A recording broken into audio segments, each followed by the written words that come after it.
Quais são as duas funções básicas que um injetor ele realiza no funcionamento do motor? Olha que coisa interessante, porque quando você vai partir para a reparação, a sua visão técnica, o seu conhecimento, a sua experiência tem que estar focado nessa linha de raciocínio, pessoal. Não é simplesmente o injetor chegou, você desmonta e arranca a porca de fixação, bobina, e desmonta tudo e lava, e aí você, ok, perfeito, não tem problema nenhum. Mas você parou para pensar no problema, e às vezes a única informação que chega para nós na oficina, olha, trouxeram aí esse jogo de injetores, veja qual é o problema que está acontecendo. O que acontece? Quais são as duas funções básicas de um injetor? Não importa eletrônico, não importa que seja como o Rei, o Bosch, Siemens, Delphi, Denso, Caterpillar, não importa, duas funções básicas. Então, vamos lá. Nós temos que falar que o injetor ele é responsável pelo tempo de injeção. Tempo de injeção. Ora, se o tempo de injeção ele está comprometido,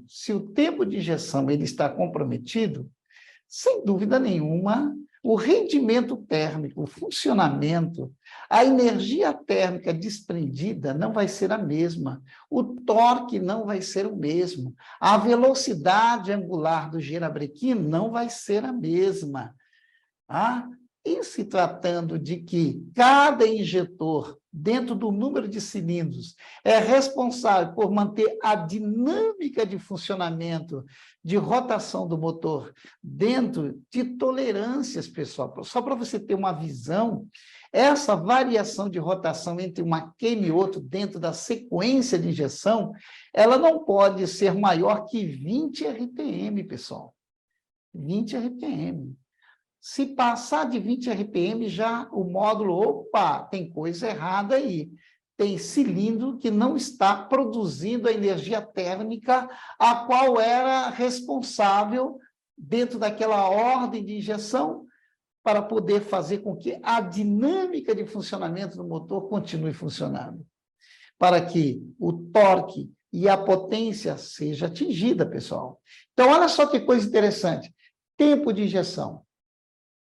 Bom, mas, Donato, você está me dizendo que um injetor como este, ou um CRI, ou um de bobina, ou um CRIM, ok? De bobina, ou um piezoelétrico, um injetor CRI 3, terceira geração, piezoelétrico, você está me dizendo que ele é responsável pelo tempo de injeção?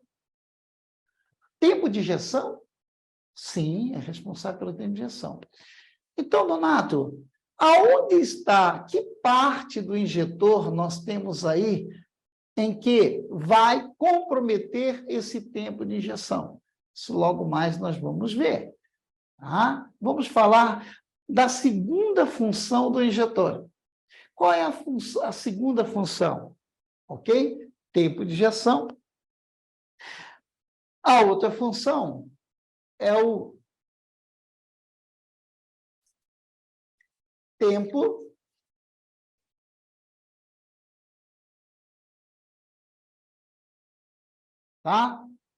tempo de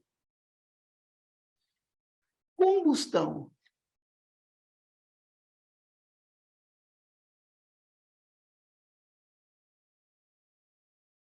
Tempo de combustão. Ora, o que é o tempo de combustão? É o processo da queima. Cara, eu nunca ouvi falar nisso. Você está falando que o injetor é responsável? Dá para você explicar melhor? Sim, dá para me explicar melhor. Se você tem, por exemplo, a agulha do bico alterado o seu curso, automaticamente você tem um comprometimento na qualidade da injeção. Dois fatores vão se alterar. Quais são os fatores que vão se alterar? o volume injetado e a qualidade da injeção, que é a atomização. Mas por que você está falando nisso, Donato? Porque o tempo de combustão ele está relacionado diretamente com a atomização. O que é essa atomização, Donato? É a mudança, a fragmentação do diesel, que vai permitir que haja mudança de líquido para gasoso. Ah, peraí, calma. Você está... Tempo de injeção, eu até entendo que está relacionado pelo posicionamento do pistão, o momento certo da injeção, eu consigo enxergar isso. Mas tempo de combustão, sim. Se eu tenho uma má combustão, eu tenho um retardo no tempo de combustão. E se eu tenho um retardo no tempo de combustão, eu tenho perda de torque, eu tenho perda de energia térmica, eu tenho perda de momento de torque, eu tenho perda de potência no motor. Porque parte desse diesel que deveria sair do estado líquido para o estado gasoso, mas por que gasoso? Porque o oxigênio ele está no estado gasoso. O diesel ele está no estado líquido. Por que nós precisamos, por que o engenheiro precisou projetar a pressão de injeção mínima de 200 bar de pressão? Por que isso? Porque para o sistema como o Rio, a menor pressão é 200 bar de pressão. Porque a menor pressão que é necessária, que é suficiente para fazer com que o diesel saia do estado líquido para o estado gasoso. Porque o diesel no estado líquido não queima. Então, aí vai uma dica muito importante que, inclusive, que faz parte do conteúdo, né? Só para dar uma palhinha aí.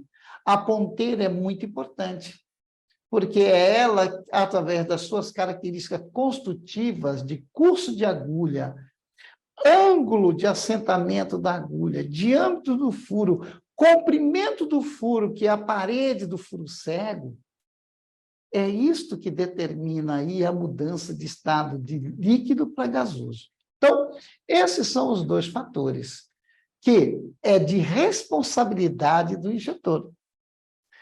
Claro, o tempo de injeção é o momento em que a agulha abre em relação à posição do pistão. Quantos graus a PMS iniciou a injeção? O tempo de combustão já é o tempo em que a queima vai se processar, porque se houve o tempo de injeção, a agulha já abriu, já começou a injeção, o diesel tem que sair do estado líquido para o estado gasoso para que haja combustão. Então, eu posso ter uma combustão mais total, mais lenta, mais rápida, total, parcial. Aí você poderia levantar a mão aí e fazer a seguinte pergunta para mim. Ah, mas a qualidade do diesel também influencia? Claro, sem dúvida nenhuma.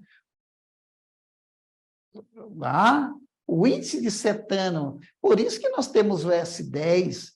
O S10, ele tem um índice de cetano, ok? De 48. É o índice de cetano mais alto que tem. Isso significa dizer que o diesel, ele se torna muito mais... o ponto de fulgor dele é muito mais eficiente, ele queima muito mais, ou seja, ele queima facilmente, com muito mais facilidade. E aí o processo de queima. Por isso que os sistemas aumentaram a pressão de injeção para poder ter uma atomização, porque os motores começaram a ter potências em rotações muito altas. E o diesel tem sua característica. Então, esses são os dois fatores.